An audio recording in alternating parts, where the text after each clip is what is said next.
Hello all.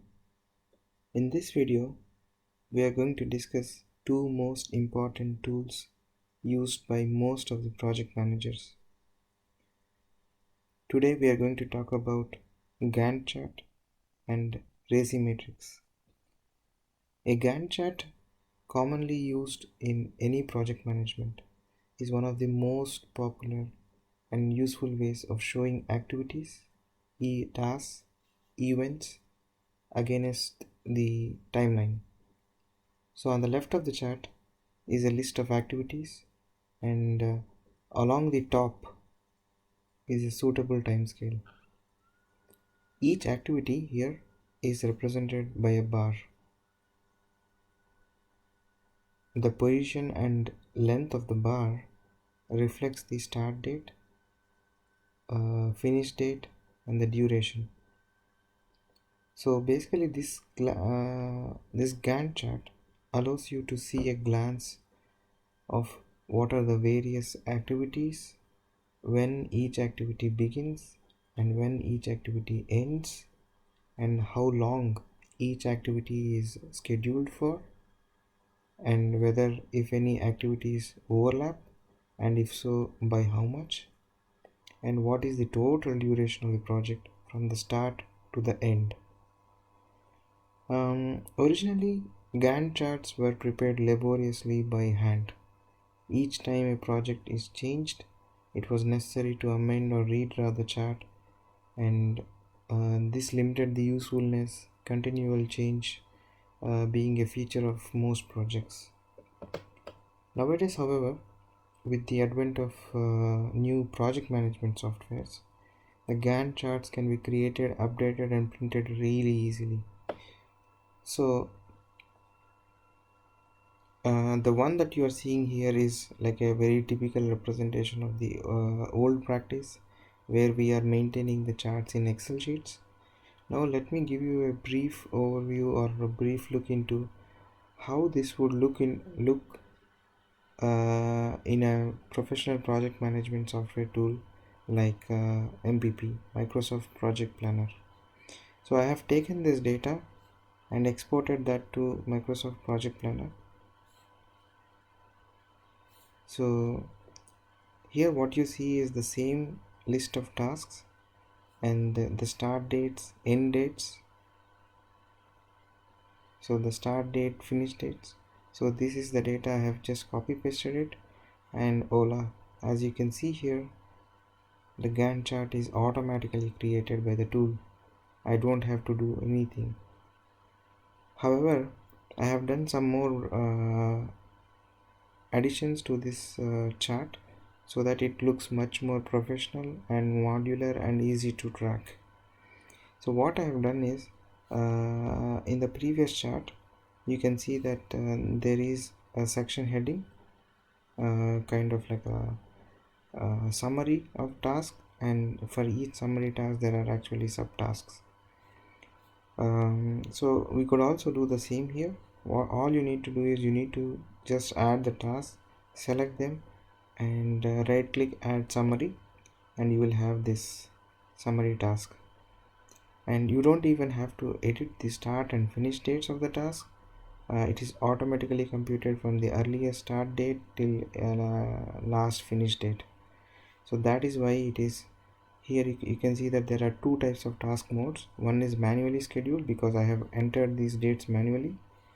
One is automatically scheduled because the dates are assumed automatically from the dates that we have already entered. There are also some additional features, like for example, you could actually track each of the tasks by specifying what is the percentage of work which is already done.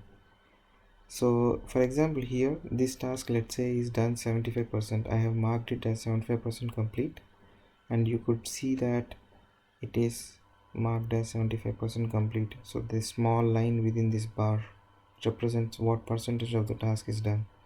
And there are certain tasks which I have marked as 100% complete. So you can see that this bar going from starting to the end, the line within the bar going from starting to the end, and you will also have a check mark here showing that the task was complete. And if at all the tasks are complete, then automatically the summary task also gets a check mark status which shows it is complete. Apart from that, there is also a feature where you could actually link one task with the other task. For example, if you say that there is a dependency of a task in the line number 8 with task in the line number 6, right after the finish section there is a section called predecessors, and for this task you can just add number 6 and the link will be created. So thus you can actually track the complete in the Gantt chart, and you can easily locate what is the critical path of your project and then ensure that there are no roadblocks in that critical path. Before explaining the last feature, I would like to quickly jump into the other chart, which is the RACI matrix, and briefly talk about that. So let me show you an example of RACI matrix. Okay, so as you can see here, RACI is actually an acronym. It is an acronym for responsible, accountable, consulted, informed. So each represents the role and levels of involvement of a stakeholder against each task or milestone. So let's dive into the definition of each term. So responsible, it is who is responsible for doing the actual work or the project task. Yeah. And accountable, it is who is responsible for the success of the task, or who is the key decision maker who approves it. Yeah, typically it is the project manager for most of the tasks. And C, consulted, it is who needs to be consulted for details and for additional info and requirements. It is typically the person who is the subject matter expert that advises. Informed, it is who needs to be kept informed for major updates. Typically it is the senior leadership or the team which is waiting for your inputs. So those are the ones. And in some of the charts you might even find it as a RACI chart instead of RACI matrix. The only addition is role S, support. So support are who actually works with responsible to provide additional support in implementation. So that is it. And yeah, so this RACI chart is sometimes called as a RACI matrix, sometimes called as RACI model. Basically it's a diagram that identifies the key roles and responsibilities of users against major tasks within a project. So nothing much to remember here. So one more feature that I would like to switch back to MPP is here for every task the most important information is who is responsible for each task. So that is the responsibility assignment to each task, and this information can also be captured in the same Gantt chart.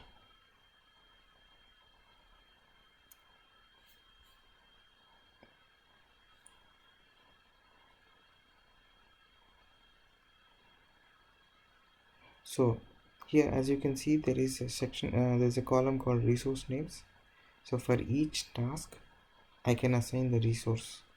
For example, in the chart that you already saw, the first task is assigned to development team and the second task is assigned to tech adoption team. So I can just name the resource who is responsible for each task, and that is also reflected in the Gantt chart.